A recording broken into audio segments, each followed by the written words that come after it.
É muito bom estarmos aqui. Caio, antes de jogar o esboço, Caio, do estudo, vamos ler com os irmãos pela NVI, Caio. Primeira carta de Paulo aos Coríntios, capítulo 2, verso 1 até o verso 5. Nós estamos estudando toda a carta de Paulo aos Coríntios, estamos estudando versículo a versículo, capítulo a capítulo, aprendendo mais sobre o que Deus tem para nossas vidas, para nosso coração, para nossa formação espiritual. A importância do estudo da palavra para que a igreja amadureça. Sem a palavra, a igreja, ela não amadurece. 1 Coríntios 2, verso 1, por favor, pegue sua Bíblia, tente anotar as coisas, fazer suas anotações, grifar os textos bíblicos, tentar sempre deixar registrado que você realmente está estudando a Bíblia. Vamos lá. Eu mesmo, irmãos, disse Paulo, quando estive entre vós, ou entre vocês, não fui anunciar o mistério de Deus a vocês com superioridade de discurso e de sabedoria. Pois decidi não saber de nada, enquanto estivesse entre vocês, exceto de Jesus Cristo e este crucificado. Foi com franqueza, com fraqueza, temor e com muito tremor que estive entre vocês. A minha mensagem e a minha pregação não consistiram em palavras persuasivas de sabedoria, mas em demonstração do poder do Espírito, para que a fé que vocês têm não se fundamentasse na sabedoria humana, mas no poder de Deus. Nós vamos estudar, até aí, Caio, nós vamos estudar hoje, primeira carta de Paulo aos Coríntios, capítulo 2, do verso 1 até o 5º versículo. E hoje a gente vai falar um pouco sobre os reflexos da palavra da cruz na prédica de Paulo, na pregação de Paulo. Por que será que a cruz era um tema central nos discursos do apóstolo Paulo? Por que será que Paulo chega a afirmar de forma categórica que o único assunto que era sempre o objeto da sua reflexão era a mensagem da cruz? Se tinha um tema que Paulo repetia várias vezes, aliás, eu acho que o pessoal ficava até assim, meu Deus, esse homem não tem outro tema, não. Não dá para mudar a série. Esse pastor só prega sobre a mesma coisa. Mas parece que Paulo vai dizer, eu nunca estive interessado em falar sobre outra coisa, senão sobre o Cristo crucificado. Então, nós temos que compreender o que está por trás desse interesse do apóstolo Paulo. Primeiro, compreender que cada igreja tem o seu contexto, anote isso. Você nunca entenderá a palavra de Deus se você não avaliar e tentar mapear o contexto, o chão, o lugar que foi essa geografia que influenciou na formação do discurso de Paulo. Paulo estava em Corinto, uma cidade muito importante ali naquela região, uma cidade portuária, uma cidade onde muita cultura circulava naquele contexto social, uma cidade marcada pela influência grega. Nós estamos no período helenístico, o primeiro século ainda. O período helenístico só vai acabar no segundo século, começou desde Alexandre o Grande. Então você tem aquilo que a gente chama da possibilidade dos gregos estarem influenciando tudo que estava acontecendo naquela região. E havia algo muito importante, irmãos, que eu quero até que vocês compreendam o porquê que eu fui fazer um doutorado em filosofia. É porque eu queria entender esses primeiros séculos. Eu falei para Bento ontem que o meu interesse em estudar filosofia, tenho compartilhado isso com o Edu, é que à medida que eu tenho mergulhado na filosofia antiga, eu não estou estudando filosofia contemporânea, eu não sou ateu, então não dá para mim filosofia contemporânea, niilismo, não dá para mim ficar navegando por essa coisa de que não há sentido para a vida, essa filosofia contemporânea que mais alimenta o desespero das pessoas. Eu também não quis ir para filosofia medieval, para ficar tentando ali navegar pelo mundo dessa igreja que já não era mais uma igreja tão pura como a igreja primitiva. Eu queria muito estudar aquele período, um recorte que eu estou fazendo, quando começa ali 300 anos antes de Cristo, 200, 100, estou mapeando tudo isso, primeiro século. Por exemplo, tem um filósofo muito importante que, pelo que eu estou sentindo e suspeitando, eu acho que ele tomou café com Paulo. Eu acho que Sêneca teve algum encontro com Paulo. Sêneca é um dos filósofos mais importantes da era imperial. Uma das pessoas que, se você chegar no aeroporto, tem lá o livro de Sêneca. Se você está na rodoviária, tem um livro de Sêneca. Sêneca foi um senador romano extremamente rico, mas também um grande filósofo. Ele estava no período de Nero. Paulo também conheceu todo esse drama vivido por essas pessoas quando Nero era imperador romano. E quando a gente vai acessando tudo isso e percebendo a circulação da filosofia de Platão, da filosofia de Aristóteles, muitos que eram adeptos aos chamados peripatéticos, que são os discípulos de Aristóteles, você tem a influência do estoicismo, você tem a influência do epicurismo, você tem a influência dos céticos. Olhe, Paulo, quando está pregando, lá em Atos 17, ele está no Areópago. Não sei se você já percebeu que Paulo vai dizer que muitos estavam ouvindo o seu discurso. E estavam entre eles os estoicos e os epicureus. Sabe quem é que eu estou estudando dentro da UFES? A filosofia estoica. Os estoicos estavam ouvindo Paulo no Areópago. E eu suspeito se Sêneca não estava ali. Se esses grandes filósofos não estavam, eles vão dizer que Paulo era um tagarela, que Paulo era um estúpido. E olhe que Paulo era um homem extremamente culto, mas para os gregos a mensagem que Paulo estava compartilhando era uma mensagem sem lógica, sem sentido. Por mais que fosse carregada de conteúdo ético, mas a sua mensagem não faria sentido para os parâmetros intelectualistas dos gregos. Então, quando Paulo está dizendo que quando ele foi pregar aos coríntios, a única intenção dele era falar sobre a mensagem da cruz, não se engane, a força do contexto está definindo o porquê que Paulo está tanto querendo que aqueles irmãos creiam na mensagem simples. Por quê? Porque Paulo havia ilustrado a palavra da cruz no exemplo da composição social. A pregação, ele segundo o que está escrito nos versos 1 e 2, Paulo estava anunciando o ministério. Versículos 3 e 4, Paulo já fala do modo de ser, da sua presença. Ele vai dizer assim, eu vou mostrar para vocês como é que eu vivi entre vocês, como é que eu andei entre vocês. Então hoje nós vamos tentar entender isso de forma bastante expositiva. Nós já lemos aqui, acabamos de ler, eu não vou repetir a leitura, estamos em 1 de Coríntios, anote aí, 2, 1 a 5. Vamos lá para o verso 1. Vamos novamente para o texto, e o texto vai falar de que eu, Paulo, quando estive entre vocês, a única coisa que para mim importava é que vocês entendessem a mensagem da cruz. Por que Paulo está dizendo isso? Por que a pregação de Paulo parecia ser uma pregação assim muito repetida? De vez em quando eu escuto essas coisas assim, e hoje a situação está tão grave, a gente está vivendo um cristianismo tão raso, e quando a gente está ouvindo um pastor que está pregando mesmo a Bíblia, a gente fala assim, vixe, eu achei que ele ia me fazer me sentir bem comigo mesmo.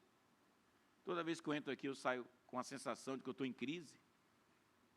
Uma vez alguém disse que me ouvir todo domingo causa desconforto. Não, mas isso é um bom sinal para mim. Isso é um excelente sinal.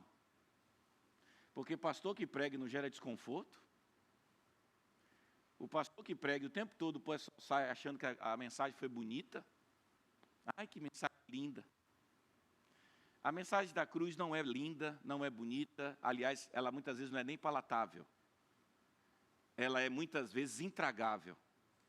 João vai dizer que quando eu comi o livro, em Apocalipse, quando eu comi o livro, aqui era doce, mas quando desceu, ficou um gosto de amargo. Porque uma coisa é você ouvir, você acha a coisa até bonita, mas na hora que a palavra ela é absorvida, ela é assimilada, quando ela é realmente encarnada, você sente os impactos, as implicações de ter que viver aquilo que você acabou de ouvir. Então, Paulo está dizendo, eu quando fui ter convosco, irmãos, não fui destacando-me em palavra de sabedoria ao anunciar os mistérios de Deus. E aqui partimos do seguinte pressuposto. Quem está falando é uma pessoa culta? Paulo era ou não era uma pessoa culta? Sim. Quem estava pregando aqui, quem estava expondo as Escrituras, era uma pessoa leiga, uma pessoa que não acessava a cultura daquela época, uma pessoa absolutamente esvaziada de conteúdo complexo. Pelo contrário, o apóstolo Paulo, ele tinha absoluta certeza que ele estava falando para pessoas que muitas delas até já tinham sido influenciadas por todas as filosofias que circulavam naquele mundo. E aí ele diz assim, quando eu fui ter com vocês, quando eu fui testemunhar sobre Cristo, quando eu fui tentar decodificar para vocês o que significava o Evangelho, sabe o que foi que eu preferi? Fazer de tudo para que minha pregação fosse uma pregação simples, a fim de que vocês compreendessem o mistério de Deus. Por quê? Porque aquelas pessoas já estavam absolutamente mergulhadas num mundo com muita complexidade. E é aí que Paulo está dizendo para nós algumas coisas interessantes. Vá anotando, por favor, para você entender. A gente tem que ter muito cuidado com aquilo que a gente chama hoje de brilhantismo retórico em muitas pregações. Os coríntios sabiam que em sua estadia, Paulo não tentou cativá-los mediante brilhantismo retórico e discurso fulminante. Não lhes deu o ensejo do culto à sua personalidade. E está aí uma coisa importante que eu quero até destacar, que eu acho que é uma crise no mundo evangélico gospel. Às vezes o cara, ele está, e principalmente depois que a internet tomou conta do mundo, eu acho que isso está piorando a igreja evangélica. Em que sentido? Porque hoje o cara escuta o Hernandes Dias Lopes dentro de casa. Imagine o cara que antes de ir para a igreja, e vamos partir do pressuposto que o pastor da igreja dessa pessoa é um pastor, talvez, sem tanta cultura filosófica, talvez seja uma pessoa que não teve assim uma formação. Meu pai mesmo, ele não teve o acesso, Neto, que eu tive. Meu pai, ele não teve. Meu pai não fez nem o bacharel em teologia. Meu pai fez o que se chamava antigamente de médio. Você tinha um médio e tinha um bacharel. Quem tinha um pouquinho de dinheiro fazia o bacharel em teologia. Quem não tinha muita grana fazia o tal do Instituto Teológico. Não era nem o seminário teológico, era o Instituto Teológico que oferecia a formação que ele chamava de teologia, o médio em teologia. É menos que o bacharel. Meu pai foi um cara extremamente de sucesso. Para quem hoje está acostumado em conhecer aqueles que têm um brilhantismo retórico, diriam hoje que meu pai foi um cara sem muito sucesso. Pelo contrário, meu pai passou praticamente 30 anos numa mesma igreja. Isso para mim já é um ato heróico. Um pastor que passa muitos anos numa mesma igreja, esse cara ele é diferenciado. Segundo, um cara muito fiel à palavra. E aí uma certa vez, um irmão se aproximou do meu pai, um irmão até com uma condição financeira muito interessante, e esse irmão, ele até hoje é Gideão Internacional. Quem já ouviu falar aqui dos Gideões Internacionais? Que é um ministério para eclesiástico, interdenominacional, os caras deixam aquelas biblinhas, quando você vai no hotel, em qualquer parte do mundo, tem um Novo Testamento desse tamanho, aquilo ali é patrocinado por irmãos cristãos, muitos deles empresários convertidos a Jesus, que bancam esses Novos Testamentos, e eles são deixados em hotéis, em salões, em lugares muito especiais, enfim.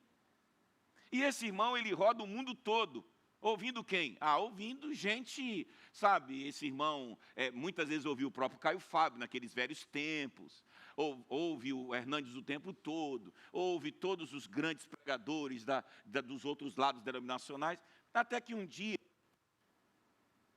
ele chegou para o meu pai e disse assim, olha pastor, que de fato eles têm algo assim na retórica deles, é bem interessante, envolvente, a gente fica fascinado, o português do cara é sem, sabe, não dá nem para fazer nenhum retoque, o cara tem uma capacidade de envolver a gente, mas pastor, eu gosto de ouvir o senhor. Mas por quê? Primeiro, porque eu conheço a vida do senhor.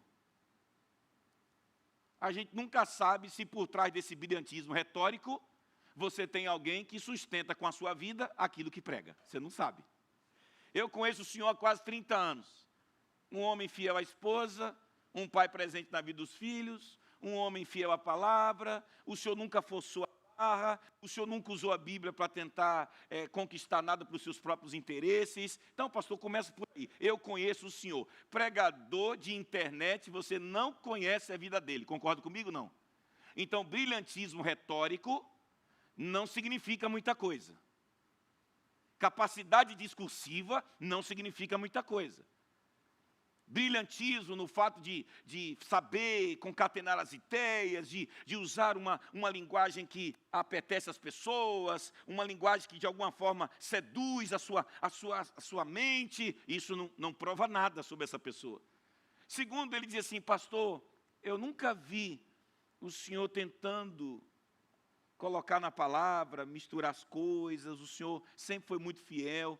Então, eu quero dizer para o senhor que, de fato, eu gosto muito quando eu estou nos congressos dos Gideões, quando a gente viaja e a gente fica lá almoçando com o Hernandes e tal, aquela coisa toda. Mas eu gosto é do senhor. Primeiro que, se eu ficar doente, quem vai me visitar é o senhor, não é o Hernandes.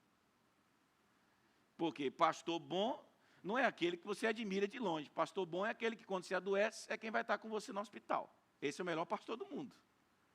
Não é o famoso, não é o cara da televisão, não é o cara que as pessoas aplaudem, é o cara que vai estender a mão na hora que você realmente precisar dele. Então, o que eu quero dizer com isso é que eu sustento uma tese que hoje muitas igrejas têm excelentes pastores, mas são desprezados porque hoje, por conta da internet, todo mundo tem todos os melhores pregadores do ponto de vista do brilhantismo retórico dentro de sua casa, o cara vai assistindo, aí chega na igreja, vê o pastor pregar de uma forma simples, ele acha que o pastor dele talvez tenha que ser até tirado da igreja para trazer alguém, porque quando a gente ouve alguém, tem que trazer aquela pessoa, e igrejas que gastam muito dinheiro, muita grana, porque tem que trazer o pastor famoso, o pregador que todo mundo escuta, e que viralizou na internet, que hoje também tem isso, trazer o pastor viralizado, aquele que seus reels, aqueles que seus shorts são assistidos por milhões, e quando vai ver, o cara fala a mesma coisa que o pastor da igreja, e muitas vezes homens de Deus, homens íntegros, sérios, homens que sustentam com a vida aquilo que discursam,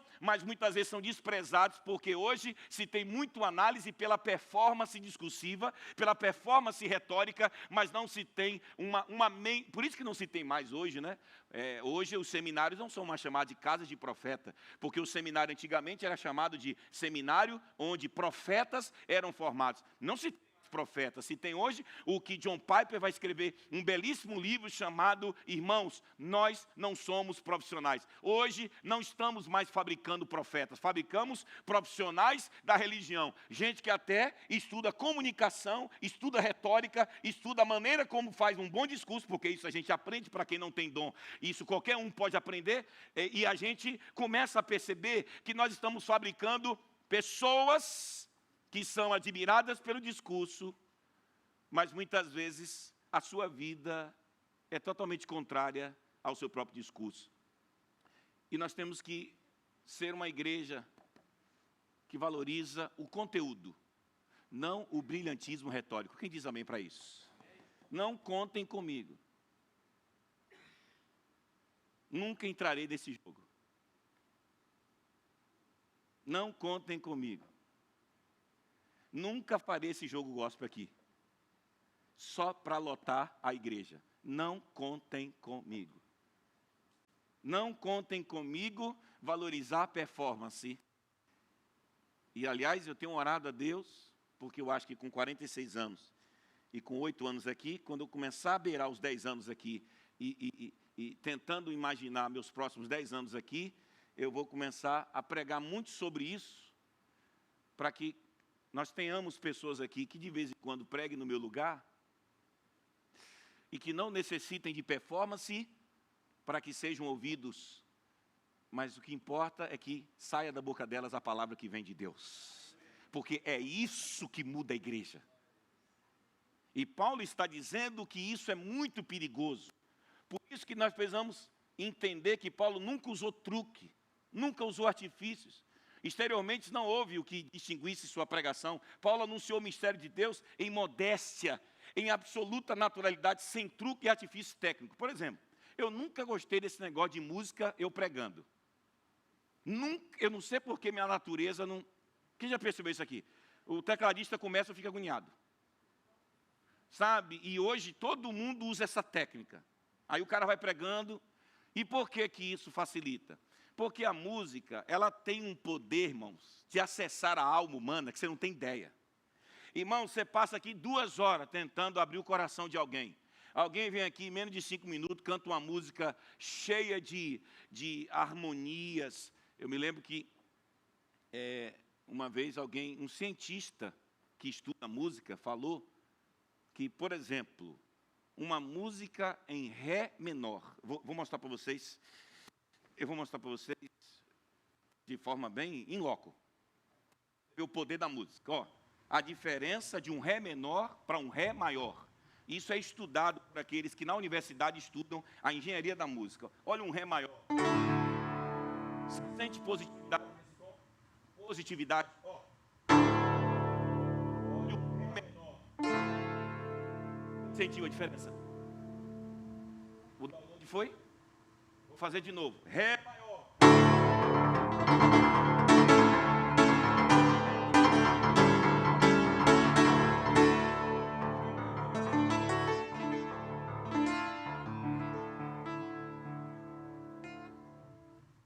O tom, ele mas sim, ele tende para o melancólico, se ou não, Ré menor. Ele é triste, exatamente. Ele é melancólico. O Ré maior, ele empurra você para o positivo. Existe uma ciência na universidade que estuda isso. E se você não sabe, algumas pessoas que entendem disso, jogam isso em algumas músicas evangélicas. E isso naturalmente ativam no seu cérebro algumas reações que são do corpo, do organismo. E é por isso que algumas pessoas, para relaxar, colocam que tipo de música para dormir? Elas colocam uma música suave. Por exemplo, não dá para chegar num velório, Senhor, Tu és bom, Tu a mim. Apesar que eu gostaria que meu velório fosse assim. Porque eu gosto muito da cultura japonesa. Na cultura japonesa, o defunto está na sala e eles estão comendo churrasco. Eu acho aquilo incrível. A cultura japonesa entende a morte de uma forma completamente diferente. Eles comem, eles dão um jantar para os amigos ficam fazendo como eles fazem um jantar de comunhão e o defunto lá na sala. Olha a leitura diferente que o japonês faz da morte. Mas o que eu estou tentando dizer para vocês é que até isso hoje a gente percebe muita gente utilizando artifícios, até musicais, para fazer a pessoa... Sabe o que é isso, irmãos? Isso só revela a fraqueza do pregador. Isso revela que o discurso dele não tem muito conteúdo. Isso revela que ele está pegando o texto e está tentando fazer disparar nas pessoas alguma coisa. E aí eu não estou também aqui dizendo que todos aqueles que pregam com música, porque agora você está em crise. Ai, pastor, eu gosto tanto de um pastor que antes dele começar a pregar, ele solta uma musiquinha antes.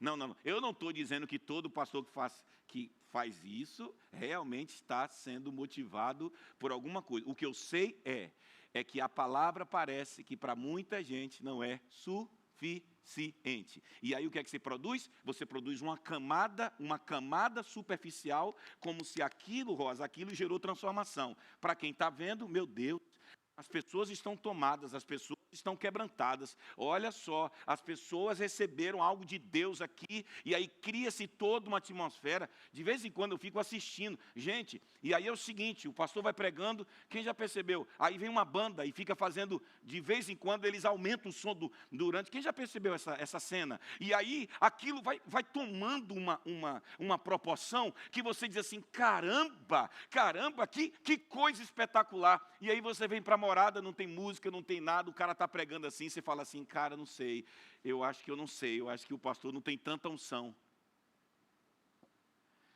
Porque a unção é como se ela estivesse sendo fabricada por artifícios humanos. Eu quero dizer para os irmãos que aqui nesta igreja, a unção, ela é pura, porque ela vem da palavra. Então é melhor você confiar nessa unção. É melhor você realmente acreditar que essa unção é que vai realmente mudar a sua vida. Então, diga para quem está ao seu lado, o poder de Deus não precisa de artifícios humanos. Fale, o poder de Deus não precisa de artifícios humanos. Tudo que é induzido é perigoso. Quando a igreja evangélica, ela começou a entender a indução. Quantos irmãos já viram que... E aí, mais uma vez, eu sou um cara bem contemporâneo, mas eu fico tentando ler a palavra e fazer autocríticas, essa coisa de que tem que isso, que tem que baixar a luz, porque se baixar a luz...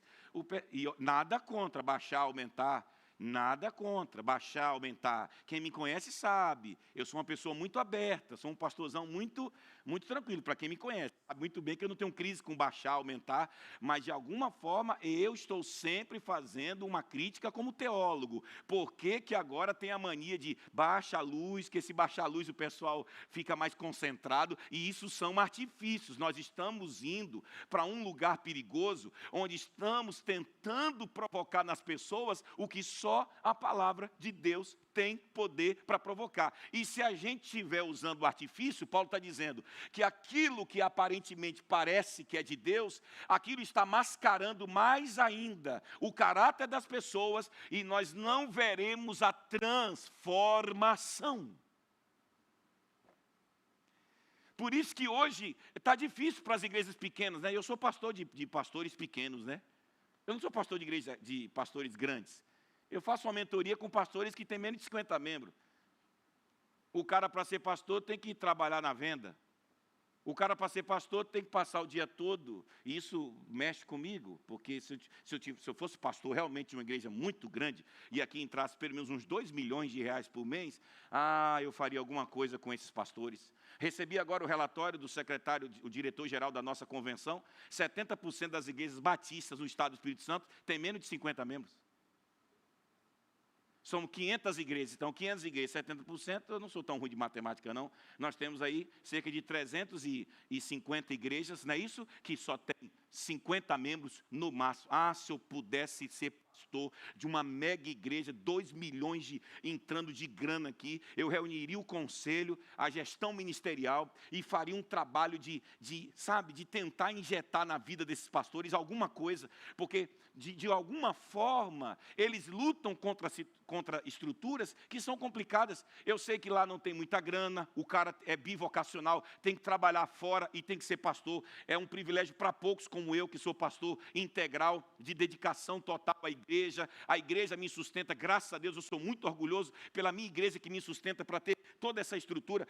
Tenho dias, eu tenho horas dedicadas para preparar pastores que não podem nem ter condição. Não é porque eles não querem, não. Os caras não têm nem tempo, a igreja não pode nem investir. O cara não tem nem condições de fazer uma pós-graduação. Não tem.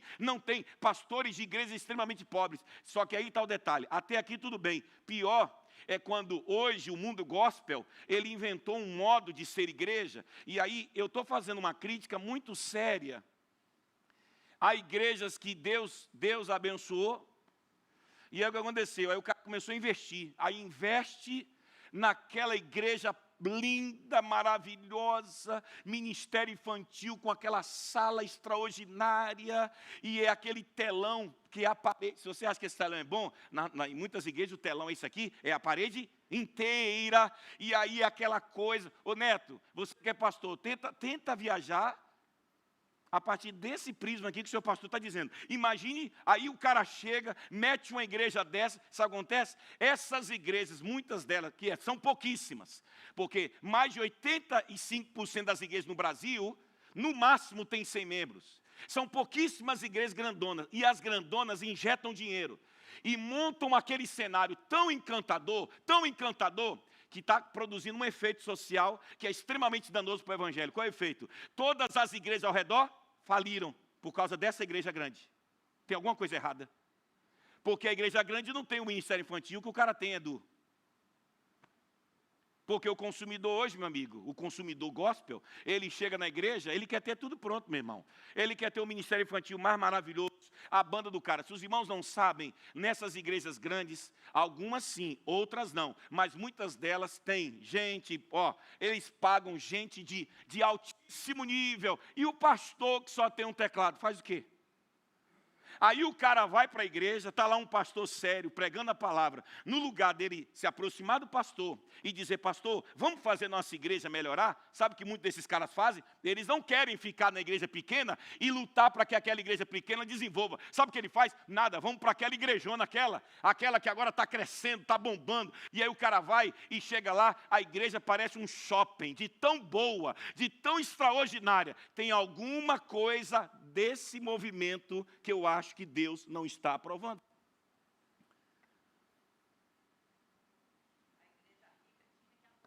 Não, a igreja rica tinha que pegar essa multidão toda, pegar metade e mandar para cada igreja pequena para aumentar todas elas. Mas não é isso que está na cabeça de muita gente. A visão não é missionária, a visão é de negócio. A visão não é missionária, não é o Cristo crucificado. O Cristo crucificado me impediria de fazer isso aqui. Porque se ninguém sabe aqui, meu sonho é plantar umas 12 igrejas. Se tem uma coisa que me incomoda da minha igreja é que a gente ainda não tem plantado novas igrejas. Eu não preciso que esta igreja aqui, todo mundo venha para cá. Porque na hora que isso aqui crescer, nós temos que soltar um pedaço para a Serra, um pedaço para Cariacica, um pedaço principalmente para, agora mesmo, a irmã Shirley, lá da nossa creche, em Terra Vermelha. Lá não tem, lá só tem uma igreja adventista. O tempo todo Shirley me pede para plantar uma igreja. Se tiver algum casal aqui querendo ser pastor em Terra Vermelha, fale comigo. Eu libero você para ir para lá e começar uma congregação. Porque a visão de Deus é uma visão de expansão do reino. Não é fazer morada se tornar um centro de atenções. E com isso a gente diz assim, não, porque o cara não tem visão. Não, porque o pastorzinho ali é um fraquinho, coitado. Não é isso. Nós temos que investir na vida desses pastores de igreja pequena. Liguei essa semana para o diretor-geral da convenção e disse, eis-me aqui, segunda-feira estava lá, eu dando aula no CETEBS, no Seminário Teológico, tentando. Já recebi alguns seminaristas, acabei de adotar alguns seminaristas, já estou investindo na vida deles e falei para o diretor-geral, conte comigo, conte com Morada, que pena que Morada ainda não é uma igreja tão poderosa financeiramente, porque se fosse, nós pegaríamos esses pastores, traríamos para aqui e nós estaríamos investindo na vida deles, porque o que importa não é o crescimento de Morada, é o Cristo crucificado. Você gosta da visão do seu pastor, não? Por isso você tem que vir domingo de manhã ouvir o pastor da igreja. Para saber o que está na minha cabeça.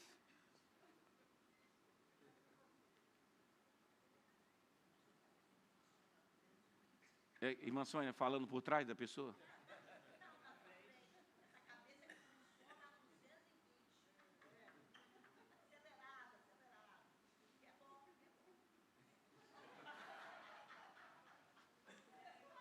Com Sônia, eu só dou um olhar para ela.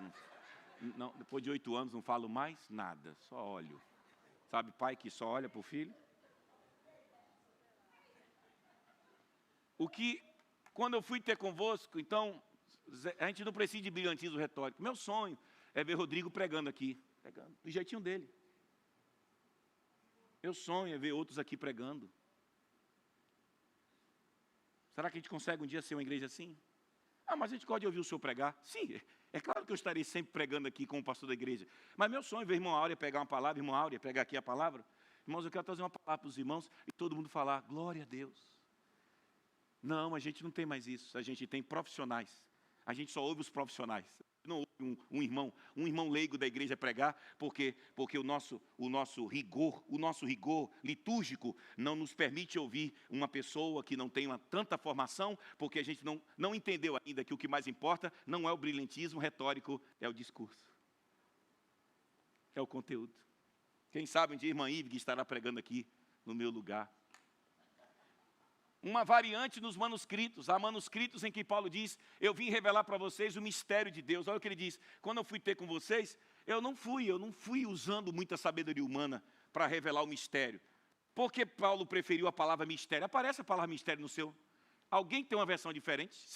Se é mistério ou testemunho, quem tem essas duas palavras de forma diferente? Ele está dizendo o seguinte, quando eu fui para revelar o mistério. Mas em algumas traduções no grego, traz assim, eu fui dar o testemunho sobre Cristo.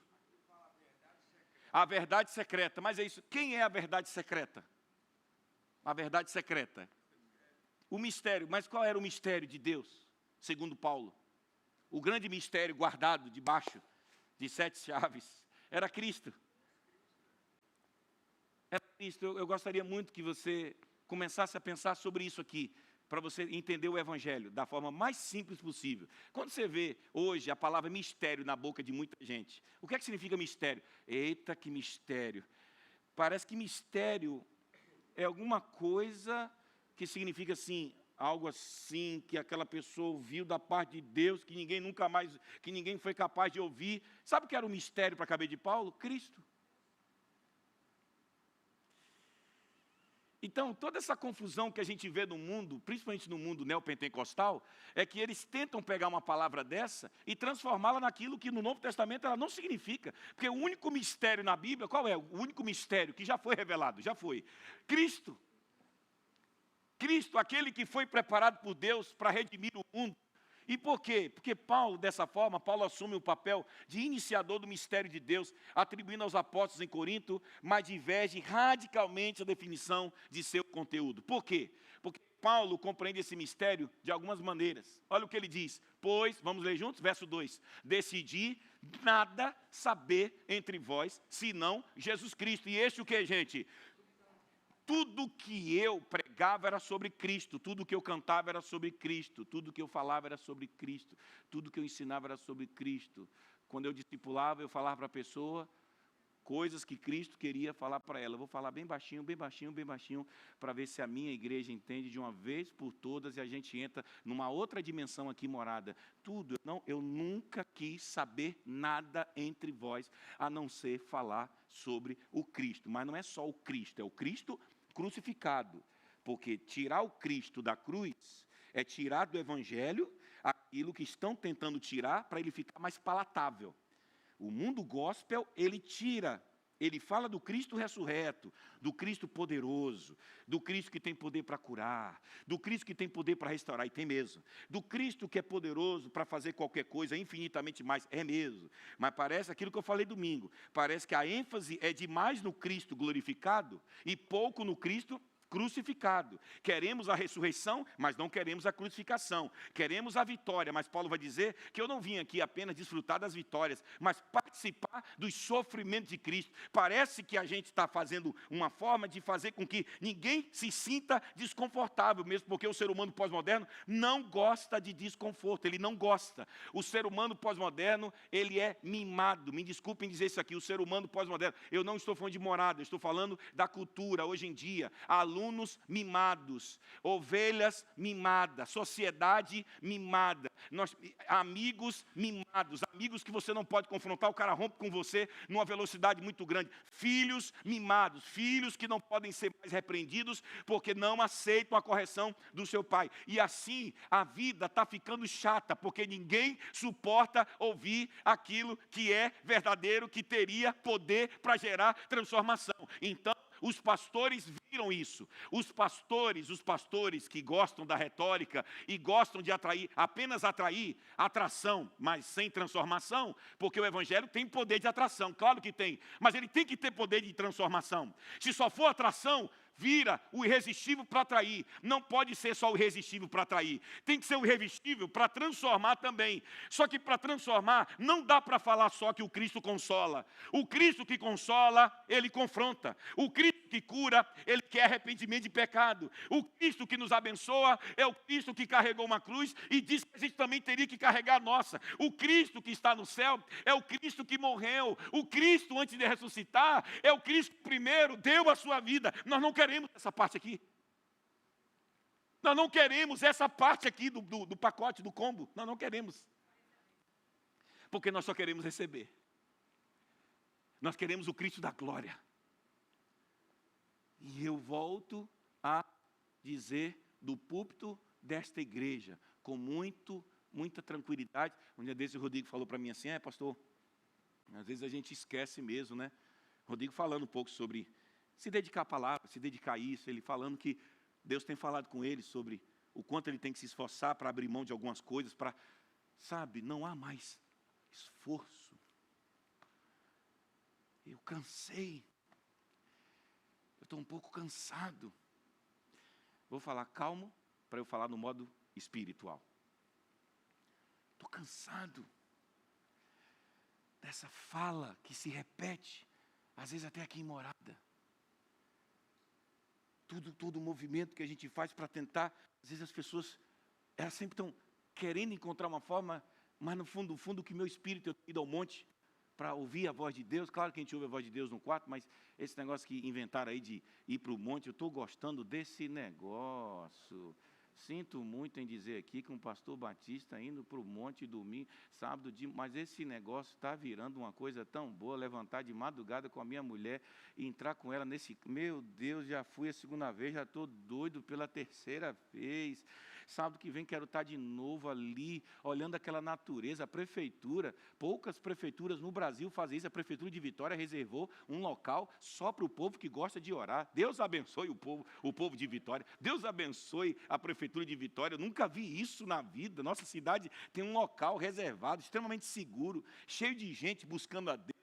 Aquelas irmãs, sabe, tudo pentecostal, mas ali com a cara no chão, buscando ao Senhor. Eu digo, Deus, o Senhor está tentando me dizer alguma coisa. Eu que sempre fui um pastor muito cuidadoso e continuarei sendo cuidadoso, mas o que eu posso perceber nesses irmãos ali de madrugada buscando, é que eles já entenderam, não existe cristianismo sem cruz, não existe cristianismo sem entrega, não existe esse cristianismo que Morada parece que se acostumou, porque podemos ser uma igreja leve em que sentido? Porque estamos focados em Jesus, mas não existe cristianismo sem cruz, porque se ficar sem cruz, fica leve demais. Morada pode ser leve, mas não pode ser leve demais, não pode, não tem que ser ativista, não tem que ser, e eu sou defensor disso, mas não dá para continuar simplesmente a gente dizendo, porque nós somos a igreja mais leve do mundo, nós não temos nem culto no meio de semana, o que temos são estratégias de Deus, nós temos uma escola bíblica de manhã à noite, nós não temos congressos, as igrejas fazem milhões de congressos, somos talvez a igreja mais leve do estado do Espírito Santo, e mesmo aquilo que é leve, tem gente achando que às vezes está pesado, não está. Nós temos que nos entregar mais, nós temos que nos dedicar mais, nós temos que ler mais a Bíblia, nós temos que orar mais. Meu sonho é que sábado que vem, mais gente vá comigo no monte, mais gente se entregue a Deus, porque nós entendemos de que não existe evangelho sem cruz. Isso não faz você muito melhor do que ninguém, mas não existe evangelho sem que nós nos entreguemos com toda a força do nosso coração. E eu continuo animado, e eu continuarei no monte, e eu continuarei me entregando, porque eu não vou dar ouvidos à voz da cultura pós-moderna que está tentando transformar a igreja em alguma coisa que faça todo mundo se sentir bem. Não dá para pregar o evangelho e fazer as pessoas se sentirem bem, porque o evangelho é o poder de Deus, mas é cruz, é dedicação, é santificação, é trabalho. Eu preparo tudo isso porque vocês são amados por Deus, e Deus está nos chamando para um próximo nível, num nível de compromisso, de amor, de paixão por esse Jesus que morreu, mas ressuscitou ao terceiro dia. Senão, isso aqui vira supermercado. Isso aqui vira um clubezinho. Isso aqui vira um lugarzinho onde eu venho e tal. Não. Quando a gente diz, gente, traz uma pessoa para Jesus hoje à noite, você tem que se esforçar por isso. Quando eu vejo Sônia lutando para fazer um Celebrando a Recuperação, e nós não temos gente para fazer um curso para a gente ajudar adolescentes que estão precisando de cura, como é que eu vou aceitar isso? Como é que a gente vai aceitar se domingo passado a gente chegou aqui e tinha espaços vazios, sem ninguém atuando no ministério? Não. Nós não podemos aceitar mais isso. de ver gente sentada e vendo tudo isso e não dizendo, eu quero ajudar mais, eu quero cooperar mais, hoje à noite eu vou trazer alguém, eu vou vir para a oração, eu vou lá para a oração, eu vou me envolver. Irmãos, não existe nada mais importante que o reino de Deus. E essa semana ficou mais claro para mim ainda. Essa semana, quando a gente foi lá na creche e outras coisas acontecendo, ficou claro quando vi pastores padecendo e eu tendo que abraçar esses pastores, mas ficou claro quando essa semana eu estava meio que nervoso por causa do meu doutorado, que quem já fez doutorado na Universidade Federal sabe que tem hora que parece que a alma vai sair pela boca, porque é muito nível de cobrança, é muito alto, não é um nível assim, você tem que se exigir muito para produzir bem e tal. E aí, um professor meu, que nem crente já falei tanto, quero tanto um dia trazer ele aqui, meu orientador, professor Aldo Dinucci, um descendente de italiano, um cara assim incrível, e ele nem sequer acredita em vida após a morte. Eu acredito em vida após a morte, ele não. Eu não acredito nesse negócio. Um dia desse, eu falei com ele, mestre, o que farei para herdar a vida eterna? Ele disse, desista de acreditar na vida eterna. Ele falou isso para mim, na minha cara, até que essa semana, não é fácil lidar com ele, mas até que essa semana ele disse, José, você está muito ansioso por causa desse doutorado. Relaxa. Um ímpio me evangelizando. Relaxa. Aí no final ele botou assim, uma frase que quem não tem maturidade não suporta ouvir. Ele disse assim, relaxa, a longo prazo estaremos todos mortos.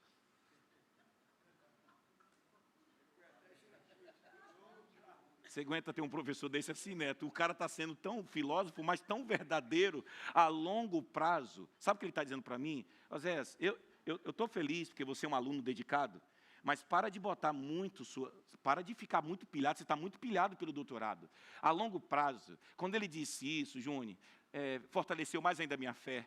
É verdade, a longo prazo, estaremos todos mortos. A única diferença é que esse meu professor não crê na vida eterna, ele não crê na ressurreição, ele não crê ainda, em nome de Jesus, ele não crê que nós estaremos diante de Deus prestando contas, mas parece que os cristãos esqueceram que a longo prazo, essa nossa correria, sabe, Soninha, quantas vezes, Soninha, a gente gasta a vida por coisas, Neto, por coisas banais, Neto. Quantas vezes, Juliane, a gente está ralando, só porque para comprar um tal de um carro, para pagar um tal de um apartamento financiado, e a gente corre, mas parece que para a igreja não, está muito pesado nada, a gente perdeu a perspectiva do céu, a gente esqueceu o que foi que esse homem veio fazer naquela cruz. O que está acontecendo é que está tudo tão confuso, que até os cristãos perderam de vista, Eduardo, que nós estamos caminhando em direção à morte, sim, a longo prazo para alguns, a curto prazo para outros. Estamos a qualquer momento, todos nós, os que estão agora me ouvindo aqui, e o pastor dessa igreja, a longo ou a curto prazo, todos nós estaremos mortos e teremos que prestar contas ao Senhor. Então, não dá para levar a igreja, não dá para encarar as coisas de Deus sem amor, sem dedicação, sem paixão, sem compromisso. Sabe por quê? Porque a única coisa nessa vida que valerá a pena é aquilo que fizemos pelo reino de Deus. O resto, seu título, seu cargo, seu dinheiro, nada mais, nada mais. E se tu for um homem casado com uma mulher bonita, eu vou estar no teu velório e ainda vai ter um santo varão dizendo, pastor, pode deixar que eu discipulo a viúva, louvado seja Deus. É isso. A vida é isso aí. Viu, irmã Antônia? Diz que a senhora é bonita, o irmão Napoleão casa com outro um mês depois, viu? Isso. E o que é que... eu gostaria que você balançasse quem está do seu lado e fizesse uma pergunta que um professor meu ateu está me evangelizando. A longo prazo, estaremos todos mortos? Então, pergunte para quem está do seu lado, o que é que vale a pena para você nessa vida? Pergunte o que é que vale a pena, então. O que é que vale a pena? Não valeria a pena estarmos aqui? Não valeria a pena hoje convidarmos alguém para estar no culto da noite? Não valeria a pena nos dedicarmos aos ministérios? Não valeria a pena nos consagrarmos ao Senhor? Não valeríamos a pena levantar de manhã? Cadê que você levantou de manhã? Cadê? A gente levanta de manhã para viajar. A gente levanta de manhã para fazer exame de fezes, cara. 5 horas você levanta. Às vezes você passa a noite toda se preparando para uma tal de colonoscopia, que é uma desgraça esse negócio. Às vezes você se esforça e a longo prazo estaremos todos mortos. Vale ou não vale a pena estar aqui? Vale ou não vale a pena se entregar para o reino de Deus? Vale ou não vale a pena mexer no bolso e pagar para alguém ir para o Conexão? Vale ou não vale a pena orar pelo Conexão, já que nós estaremos ganhando vidas para Jesus? Vale ou não vale a pena? Tudo valerá a pena se você lembrar de que o Evangelho é a melhor coisa. E quero te dar uma boa notícia: você estava indo para o inferno e Jesus te alcançou. Você não entendeu isso ainda não? Fala para quem está ao seu lado: Jesus te alcançou, Jesus te resgatou, Jesus te salvou. Você é um eleito de Deus. É isso que faz a vida valer a pena. E ainda me salva. Então valeu a pena a gente estar. Ei, e sábado foi com chuva. Aí os crentes Nutella não aguentam. Crente Nutella, ele já daria ré. Os guerreiros foram. O pastor Luiz estava lá. E o Estevinho passou 80 dias fora da igreja. Sabe quem é Estevão? Um jovem muito especial aqui da nossa igreja. Primeiro ato de Estevão, voltou do trabalho, da Polícia Federal, o cara trabalhando longe, apaixonado pela igreja. Sábado, Estevão já estava lá comigo. Está vendo a diferença do crente raiz? Esse não reclama de nada, nunca vi reclamar de nada, nunca vi dizer que tudo dele é: vamos para cima, pastor, Deus está com a gente. Os crentes Nutella não suportam essas coisas, eles acham que é tudo muito pesado. Não é pesado para quem conhece verdadeiramente Jesus. Não é. Não é. Por isso que Paulo está dizendo que o Cristo que a gente tem que lembrar, irmã Sônia, obrigado. O bom de pregar e falar de Jesus é que até isso, até presente, você começa a ganhar mais. Obrigado. Eu falei tanto que já está também, Beto? Todo crente deveria carregar uma cruz no peito. Aí eu chego para visitar, lembra que eu falei disso domingo passado? Irmã Sônia, meu pastor, um presente para o irmão. Eu disse: louvado seja Deus, eu estou aqui. Aí de vez em quando eu estou assim. Aí ontem, quando eu lembrei que eu tinha que ficar o dia todo com o Juad, porque para o Juad investir na vida de crianças, pelo regimento do Juad, o pastor sênior teria que estar o dia todo no treinamento, porque não pode implantar o Juad infantil se o pastor da igreja não participar do treinamento. Quando me comunicaram isso, eu disse: onde está isso na Bíblia? Isso não está na Bíblia. Vamos ver no planejamento estratégico se isso não está na Bíblia. E alguém disse: meu pastor, o senhor quer ganhar crianças para Jesus? E aí quando foi sexta-feira, minha mulher, que é sempre profeta na minha vida, ela sentiu o meu coração. Sabe quando você está meio murmurador? Sabe quando você diz: puxa, foi uma semana, e foi mesmo. Essa semana eu tive que discipular algumas pessoas, até de madrugada. Tive que visitar algumas ovelhas. Tive que ouvir muita coisa, tive que discipular um, discipular outro, vem para cá, vamos ficar firme, ninguém, não sai não. Pastor, tem gente saindo da igreja, eu ligar: irmã, sai não, fica aqui, irmã, fica aqui, Deus está com a gente, e vai. Aí quando chegou na sexta-feira, eu acho que eu já estava bem esgotado, e minha mulher, ela é sempre assim, aquela voz da consciência: você está lembrado do treinamento amanhã, não está? Aí você fica com raiva da sua mulher porque ela te lembrou do treinamento. Porque, na verdade, você não queria que ninguém te lembrasse. Que, de alguma forma, você não viesse e pudesse ter uma justificativa de que você esqueceu. Tem muito crente que fala isso aqui: não ouvi nada disso do pastor. Não, mentira. A mente, quando ela não tem compromisso, ela esquece muito rapidamente as coisas da igreja. E eu sei que eu vim, minha mulher, profeta, disse: sai desse lugar agora. Que, meus irmãos, vocês convivem com a melhor parte da Carol. Eu convivo com a parte também da humanidade dela e também da hora que Carolina, quando ela é tomada pelo Espírito, você sai desse lugar agora. Você vai feliz, você é o nosso pastor. Minha mulher fala assim comigo: você é o nosso pastor, eu sei que você está cansado, meu amor, mas Deus não quer murmuração. Por quê? Porque eu iria para o monte no sábado também, aí eu não ia poder. E eu levantei muito tempo cedo, dormi muito tarde essa semana. E ela disse, vai com alegria. Eu disse, Senhor, por que isso? Mas sabe o que é isso? O cansaço. O cansaço faz isso com a gente, se ou não? Faz. E viver o evangelho às vezes é lutar contra o cansaço do próprio corpo. E o corpo, ele está querendo dizer o quê? Não vai. Domingo de manhã, que nada, fica dormindo. Que nada, sábado, que nada, ir para o monte, que nada, vai nada. Fica aí, você está cansado. E o corpo geralmente usa justificativas assim muito bem, muito interessantes, até do ponto de vista jurídico, sabe? Porque é impressionante como o corpo conhece não, você está cansado, você merece descansar, você lutou tanto. Eu disse, meu Deus, aí eu fui para o monte. Aí eu agradeço a irmã Ivy, agradeço a irmã Lívia, Loureira, agradeço a irmã Rose, por ter inventado esse negócio. Porque eu fui para o monte. Aí lá no monte, o Senhor me visitou. A glória do Senhor me visitou. E eu vim para o treinamento do Juad numa alegria. Numa alegria. Que até corda eu pulei. Quem viu o Reels? Quem viu? Você viu, Neto? Até corda eu pulei. Porque quando a glória do Senhor visita a gente se alegra, a gente para de murmurar, e eu repreendo agora espírito de murmuração na sua vida, eu repreendo agora, assim como Deus repreendeu na minha.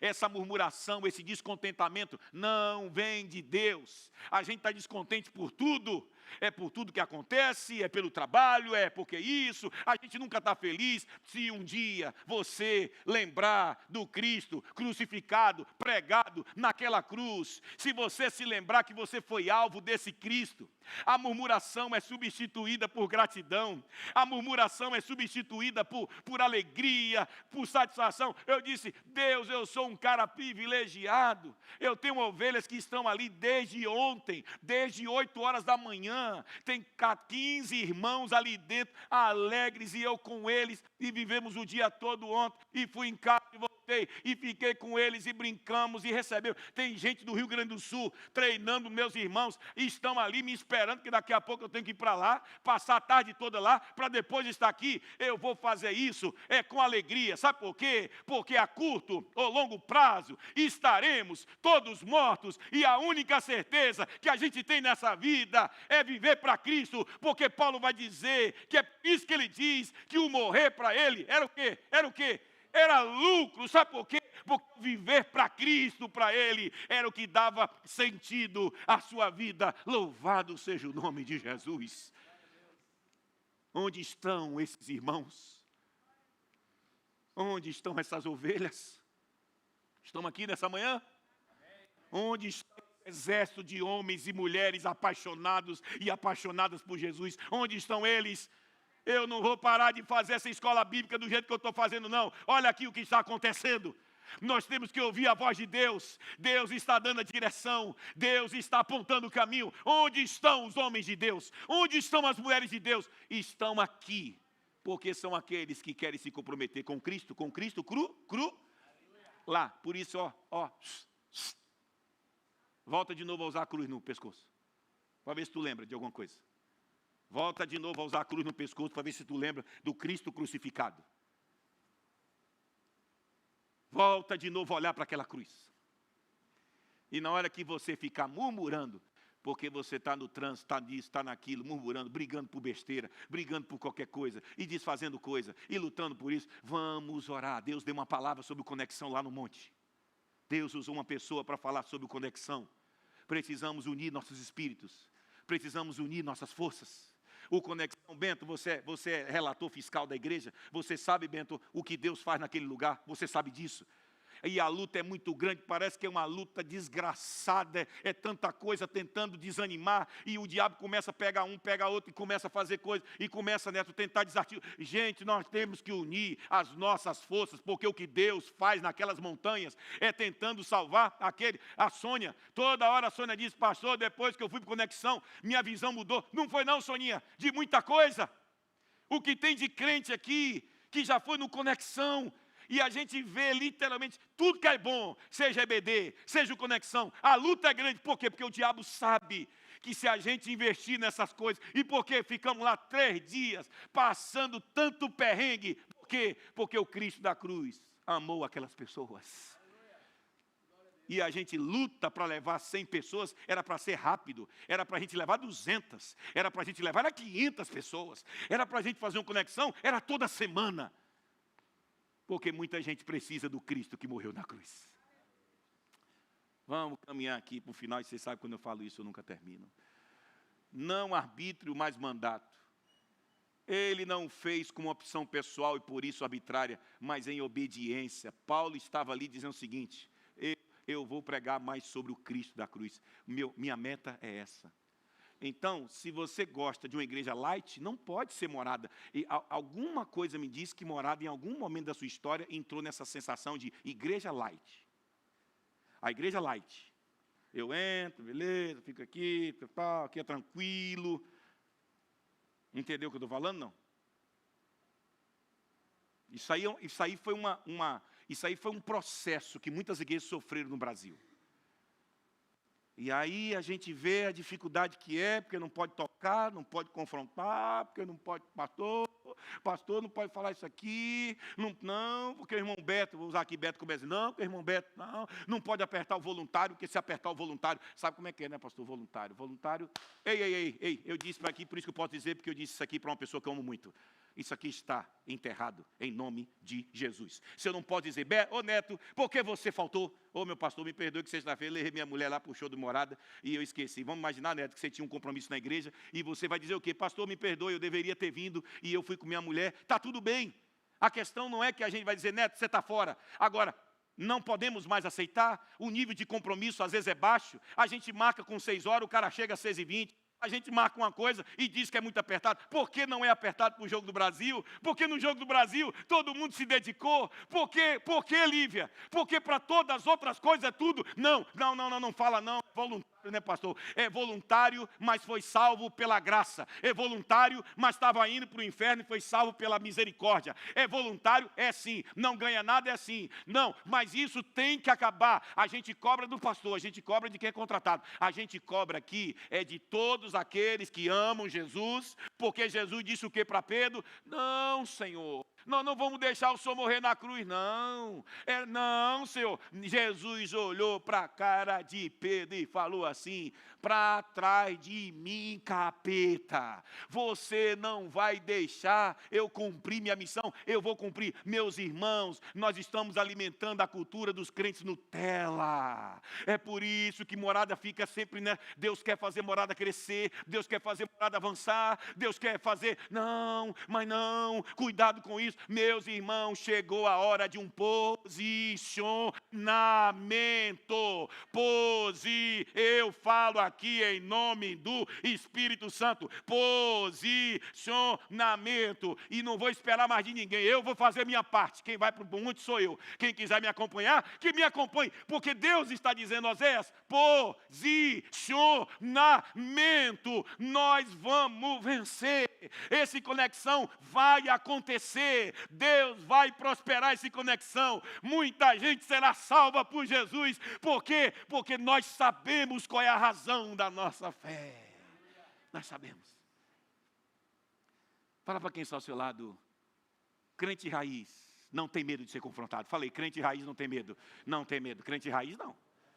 Crente raiz? Oxe. Entendeu, Hélio? Porque senão perde o sentido, Hélio. Ô Lúcia, se não vira o que está virando, todas as igrejas, igreja shopping. Soninha, e você sabe, Soninha, se adicar, que eu sou amoroso. Vocês têm um pastor amoroso. Quem olha assim, acha que eu não... Não é não, Chico. A de cá é de lá também. A de lá não pode ter dúvida nenhuma. Ô Chico, você me conhece, Chico. Eu estou sempre aqui e beijo todo mundo nas minhas possibilidades. Vocês me conhecem que esse meu discurso é carregado, não é de raiva, não é de vamos, venham, vamos nos posicionar, vamos servir melhor, vamos entrar nos ministérios, vamos, porque no dia dos pais, está faltando gente aqui, vamos, no tempo que é dia dos pais a gente vem também servir ao Senhor, seja qualquer dia, nós estamos aqui para servir ao Senhor. Isso é privilégio, minha irmã. Irmã Rosa, isso é privilégio. eu quero ser pastor. Fico imaginando a tia da irmã Lúcia que tem vindo aqui para as mensagens do domingo de manhã. E ela deve estar assim, dizendo assim, Jesus, continua com teu servo. Pois decidi nada saber, senão a cruz de Jesus. A cruz não é acidente. A redução da prédica, a palavra da cruz é reação a uma teologia da glória, para a qual a cruz não passaria de um acidente de percurso a ser desconsiderada. Eu queria que minhas ovelhas usassem uma cruz. A cruz. O Cristo crucificado.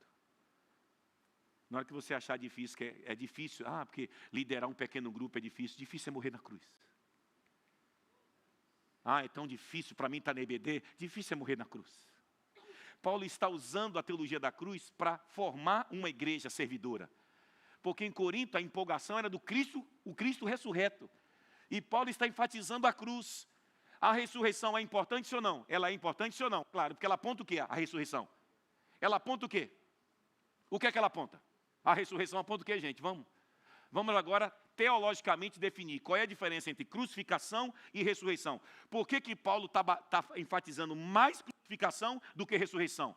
A ressurreição deixou de ser importante para ele? Não, porque em Corinto ele vai dizer o quê? Porque se não fosse a ressurreição, vã seria o quê? Vã em que sentido? A palavra vã vem da brecha lá do alemão, não de Paulo, né? Que Paulo estava falando em grego. Mas Paulo está usando o Nietzsche, esse cara ateu aí que disse que a vida não tem sentido, que morreu do jeito que morreu, vegetando. Que nesse professor meu aí, que é da filosofia antiga, nem ele engole as coisas de Nietzsche, nem ele. Sabe por quê? Porque Nietzsche está dizendo na filosofia contemporânea que não tem, Juliane, não tem sentido, a vida não tem. Não liga, não se envolve, não se sacrifique, isso é loucura. Isso é furada. Paulo está dizendo o seguinte, ressurreição está no horizonte, crucificação está no dia a dia. Ou seja, a gente está aqui, mas, irmãos, e se eu disser para vocês que hoje de manhã existe a possibilidade de Jesus estar voltando? O que vocês acham disso? Vocês ainda creem nisso? Paulo está dizendo o seguinte, que a ressurreição, ela é o horizonte, ela é o que nos garante que valerá a pena. Mas para valer a pena a ressurreição, primeiro nós temos que viver a dimensão, que dimensão aqui na terra? Da crucificação. E a crucificação, Juni, é cruz. Conexão. Hein, Hélio, quando a gente chega aqui, começa a chover, tem que pegar aquelas malas velhas, porque tem uns irmãos que vai para Conexão, que acho que vai passar 3 meses no Conexão, miserável.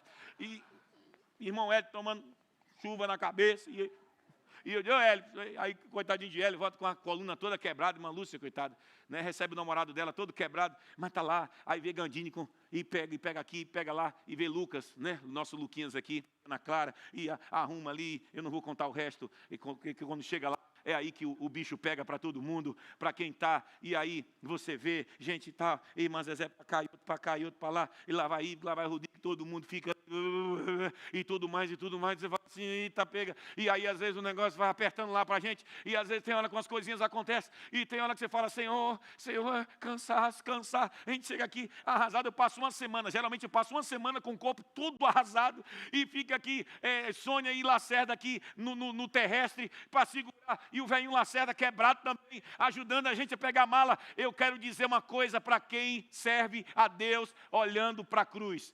Cruz é isso, cruz é entrega, cruz é doação, cruz é sacrifício, cruz é você se entregar mesmo. Mas não esquece, nós não somos o povo apenas da crucificação, nós cremos também na ressurreição. A ressurreição é horizonte. Um dia tudo valerá a pena. Então eu não vou ficar aqui preocupado se daqui a pouco eu tenho que acabar aqui e de novo para o Juade, viu, Rodrigo? Eu tenho que almoçar correndo e voltar para o Juade e tem que estar aqui e pregar para vocês, porque isso tudo é privilégio, porque o meu professor, que nem acredita, atenção, meu professor nem acredita, tudo dele é, a longo prazo estaremos mortos. O cara produz bem, o cara é um dos maiores, não sei o que lá, eles nem acreditam em vida após a morte e os caras, pelo negócio deles lá, por aquilo que eles acreditam, eles produzem, eles assistem, ele vai para a Alemanha, ele corre para cá, ele se especializa, ele estuda grego, ele estuda latim, ele estuda inglês, e os crentes esqueceram que nós temos uma esperança. Quem não tem esperança, às vezes parece que dá a vida por aquilo que nem é movido por uma esperança eterna. Nós temos uma esperança eterna. Jesus vai voltar nas nuvens. Eita, aleluia. Os crentes aqui, os irmãos intercessores, olhem por mim aqui agora. Eu vejo ele voltando nas nuvens. E a Bíblia diz que todo olho o verá. E ele vai chamar o nome de cada um por um novo nome. A Bíblia diz que os que estiverem mortos, os que morreram em Cristo, ressuscitarão. A Bíblia diz que os túmulos se abrirão. Os mortos vão se levantar dos túmulos, os que morreram em Cristo. O pai de Lívia vai se levantar. Os pastores que deram a vida, os missionários que morreram nos campos, irmão Edivaldo vai se levantar do túmulo. Quem vivia com a bicicletinha para cima e para baixo, e ligava para um, bichinho doente, ligava para um, ligava para outro. Ô irmão, não sai da igreja não. Ô irmão, entende o pastor novo que está chegando. O bichinho é novo, mas vai dar certo. Irmã Edivaldo ficava me protegendo o tempo todo, e corria, ô pastor, não desiste não. Eu lembro dele falando isso para mim: pastor, não desiste não, pastor, não desiste de ninguém não, pastor. Eu sei que o senhor está com raiva de fulano que está saindo da igreja. E ele dizia: não desiste, pastor. E ele vivia com a bicicletinha dele. Irmão Edivaldo muitas vezes visitava pessoas aqui, ninguém sabia de nada. Um irmão que sentava ali, ele só reclamava que tinha que cantar mais do cantor cristão, e está tudo bem que lá em cima agora tem um monte de cantor cristão para ele. Eu só sei que nessa hora Edivaldo está descansando na glória. A Bíblia diz que quando Jesus estiver voltando, o túmulo de Edivaldo vai se abrir. Edivaldo vai sair, porque os que morreram, a Bíblia diz que os que morreram primeiro vão ressuscitar primeiro. E nós, os que estivermos vivos, seremos arrebatados e nos uniremos aos que saírem da sepultura e nos encontraremos com o nosso Senhor. E Ele vai dizer para nós: agora vocês comigo, vamos governar a terra, todo o mal será expulso.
Sabe o que eu peço a vocês com todo carinho? Mais para cá, Soninha. Vem vocês aqui mais para cá. Eu vou pedir para vocês com muito carinho uma coisa que está na hora da gente virar essa chave. A gente precisa parar de brigar por aquilo que a gente não deveria brigar. A gente deveria estar lutando por aquilo que mais importa, a vida das pessoas.